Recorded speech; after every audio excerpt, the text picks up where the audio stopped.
Chapter 38. All our prayers are always answered. I had no idea I was the direct answer to Jimmy's prayers. It was no secret to Ursula that he was long disgusted at the Rossing job, teaching 5 uranium workers English every night and filling his official hours every day with makeup work. He was asked to do by administrators who justify his paid position with a BS type grade school hanging on the fridge kind of stuff. He explained it to me. Hell, the most important day of the week was Friday at the noon tea party, required to be attended by all the Rossing staff, both foreign and domestic. I can handle that, I said. On the first Friday, I thought everyone on the staff looked cute in their local costume, and that it served a legitimate bonding purpose, as it was official head lady's reasoning. Then as the weeks rolled on, I soon realized they were mind-deafening, boring gossip sessions with a queen bee. If it wasn't for the free food, I would have found my own way out. Jimmy had an ambition to be a photographer and really wanted his out-in-the-bush American volunteer action. He really had a somewhat rowdy social reputation in town, especially with his habit of photographing ladies. He was my buddy, but we never socialized together. Age is a funny factor. I have the wish to do young things, but not the energy. I was really into recording my Caprivi story, and I wanted to tell it someday. So I stayed at home, while Dione, my Rossing roommate, a volunteer Australian lady, and Jimmy caroused the town after dark. Dione with her future husband, and Jimmy with whoever, who knows. One night, he insisted I meet him at Swackup's only after-hours club to play pool. Kelly's was the name. Amazing. Kelly's was situated on the main drag in the center of town. When a town is only 8 square blocks, surrounded by residential suburbs and worker townships, then desert dunes for miles and miles and miles and miles, the center is very easy to find. I found it. Jimmy, what the? This is a gay bar, I whispered quietly after he introduced me to the owner. An openly gay British guy in an African country where it is seriously illegal to be gay. I wandered over to buy a Coke at the bar, and the owner slided up next to me and offered to pay for my drink. I knew he was hitting on me, and that he was prepared to give me the old come on, everyone is a bit gay. Sales pitch. I let him go for it for about 10 minutes. As I sipped my Coke and absent-mindedly gazed around at the writhing bodies on the dance floor, especially one couple in particular. Then, when he thought I had finally bought into his point of view and he thought I let my guard down, he stopped selling. I jumped in quickly and said, "You're dead wrong, dude. Look out on that dance floor and try to guess which couple I've been looking at." It was full of men dancing with men, women dancing with women, men and women dancing alone and together in a very sexy Latin-type slow dance. A very handsome, well-stacked, mannish lesbian Afrikaner was making out with her very beautiful, well-built, and very sexy German lesbian, both leaning against the wall on the crowded dance floor and really going at it. He pointed to one couple after another and guessed 4 or 5 times. He never got it right.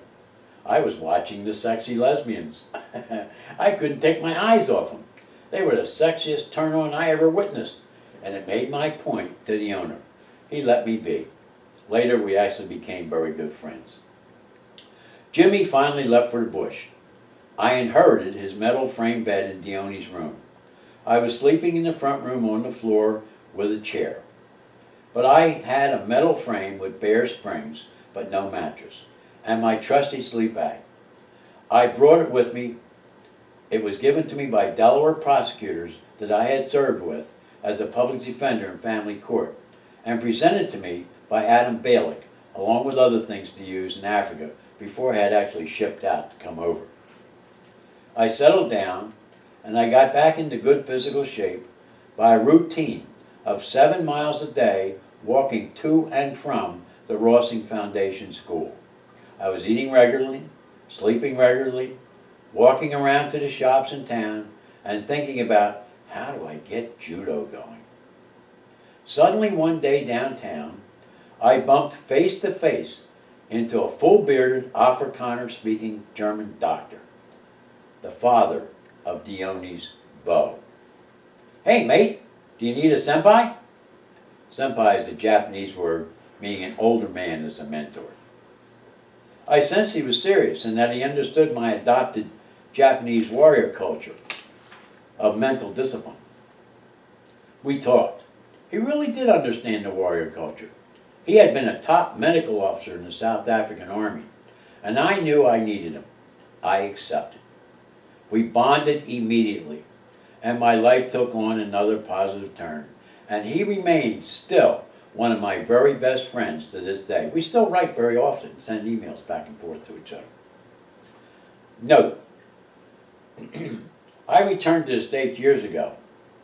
His name is Wotan, but I call him Dr. Wonderful. Maybe he will visit me someday.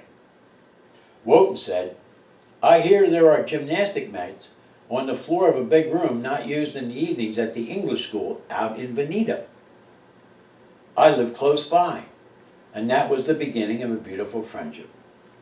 A week or so later, a 3-day TV show, CSI type police class or seminar or workshop session, whatever you want to call it these days, was set up by Ursula, and the SWACA top cop, Henny, was the organizer.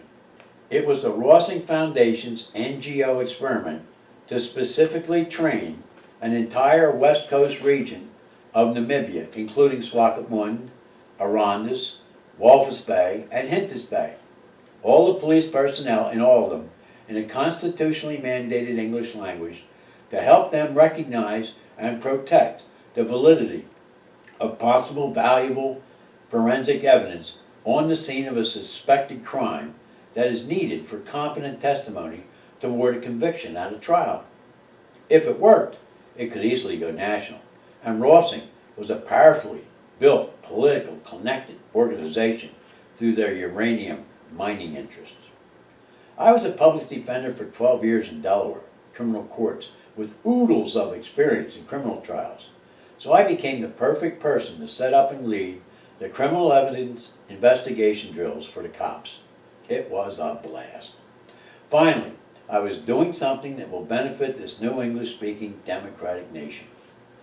Some cops had some English, but all cops had Afrikaans, the language they were forced to learn as children in the schools and the hostels of the old South African apartheid regimes, where English was forbidden.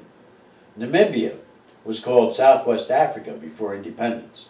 As I told you already, during our 22-hour crossing of the Atlantic from New York to South Africa, I met and spoke at length with Nelson Mandela, a true hero to blacks, colored, and whites alike in these parts. I had asked him bluntly what I should teach.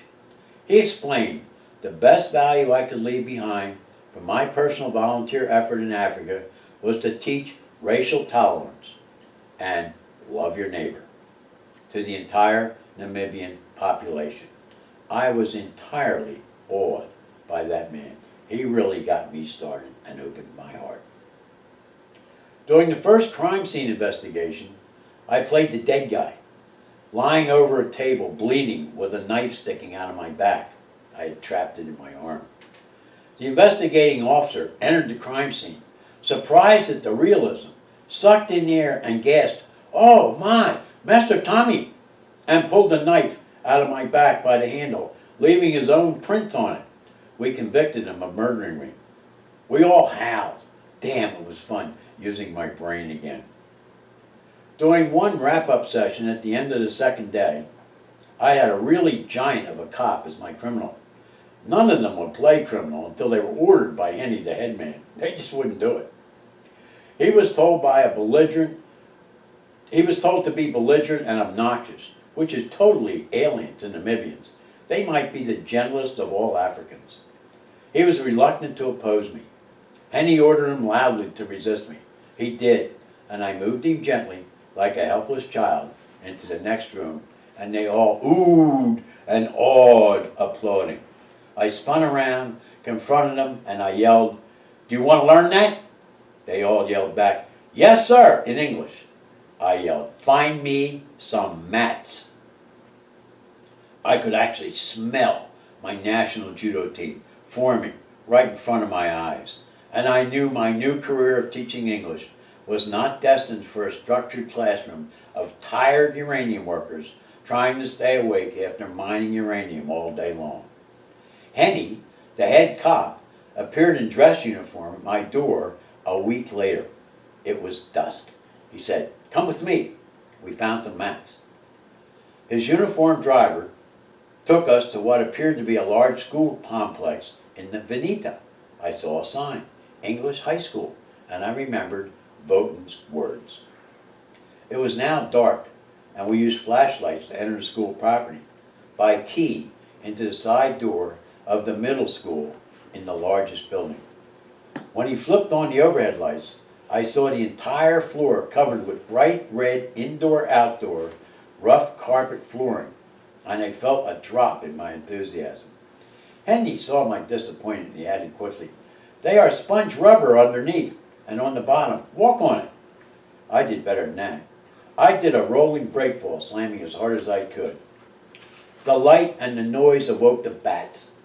We ducked out, and I was holding my head yelling, "Ooh, rah!" I had a whole floor full of mats. Now what? The week before, at Ursula's insistence, I had the honor of presenting the newly trained forensic class of police to the local government for a ceremony and certificate signed by Ursula from Rossing, the governor for the Erongo region for Namibia, and guess who, that would be me, signed them for good old USA. Oh God, wait till the ambassador hears about that stunt. But it worked. After I mentioned my interest in the National Olympic team to him, the governor, through Henny, told the school board and the principal they were government property, so we will be able to use them if they are appropriate. And at the time, I had no idea of the possible political shenanigans and racial manipulation I was going to face. When the word got around town, that crap hit the fan in the white community. They insisted the mats were bought specifically for gymnastics. I knew there would be rug burns from mat fighting, but the sponge bottoms were terrific for falling if you did not slide on your bare skin. Henny and the gymnastic coach met with me and the principal, and the cops won. Go ahead. We could start immediately, and Henny would get the word out to the cops in all the West Coast towns. There were no cell phones, no internet, only private phones, police radio, and word of mouth at the markets. So it took an inordinate amount of time. I sat for an hour in a dark, freezing cold gym with bats flying around my head for 6 straight weeks alone every Monday, Wednesday, and Friday evening at 7 p.m., waiting for my first judoka. One night, the door squeaked open. It was a cop and his kid. I turned on the lights. I had a team. Within weeks, I had 68 judoka from all tribes, all languages and cultures, speaking to each other in English for 3 hours a week, and I was loving it. Who cared if we called it Olympic Judo? Our first national judo tournament was in Walvis Bay the following year with 5 teams from around the nation competing together. It was announced, scored, and refereed totally in English. It was also written up and reported in English in both the coastal and national newspapers. Ooh, rah! Now I needed a plan to introduce Namibia to computers. Aha! But first, how do I find a computer?